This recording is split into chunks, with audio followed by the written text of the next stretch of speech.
Sars Commissioner Tom Moyane wants President Ramaphosa to reverse a decision to sack him from the Revenue Service. And there's a deadline. He's given the President until Friday to rescind that decision.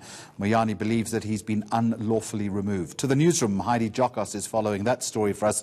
And Heidi, you'll tell us that the fight back, as far as Tom Moyane is concerned, is now well and truly underway.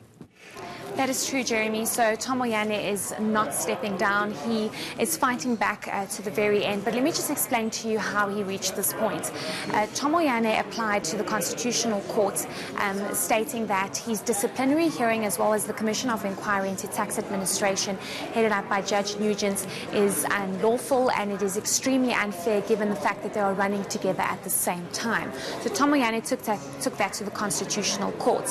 However, the President removed him as the Commissioner early last week, and when the President responded to his constitutional application, he basically said that that application is moot given the fact that he has been fired as the Commissioner.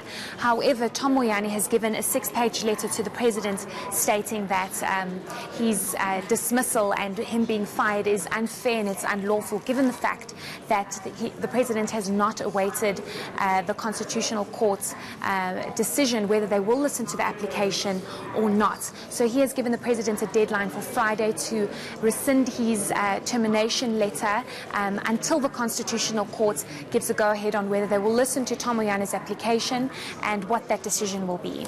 Heidi, it's unlikely that the President is going to rescind that decision. What then?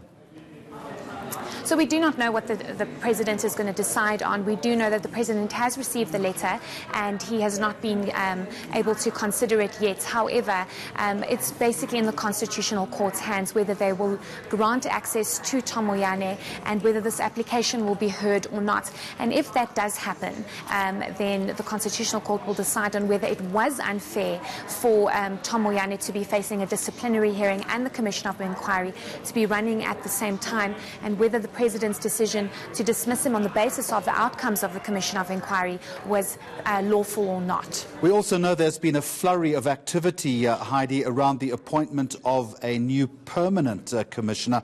I'm assuming that while this mess is being navigated through, it's virtually stalled that progress. So we know that Mark Kingon is he's acting, and he's been acting ever since Tom Moyane was suspended in March.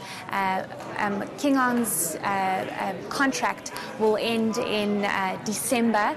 We are not, we do not know whether this will be renewed in December or not, whether he will be made the permanent Commissioner of SARS or not. But it's very important that the President acts swiftly on this, whether it is Mark or a new Commissioner, given the fact that SARS is a very vital institution for our economy and to ensure that there isn't a continuation of a revenue shortfall. But Tom Moyane is also fighting that, saying that he needs to be considered and his termination letter needs to be retracted before the President decides on placing a permanent Commissioner of SARS. Heidi Jokos, thank you.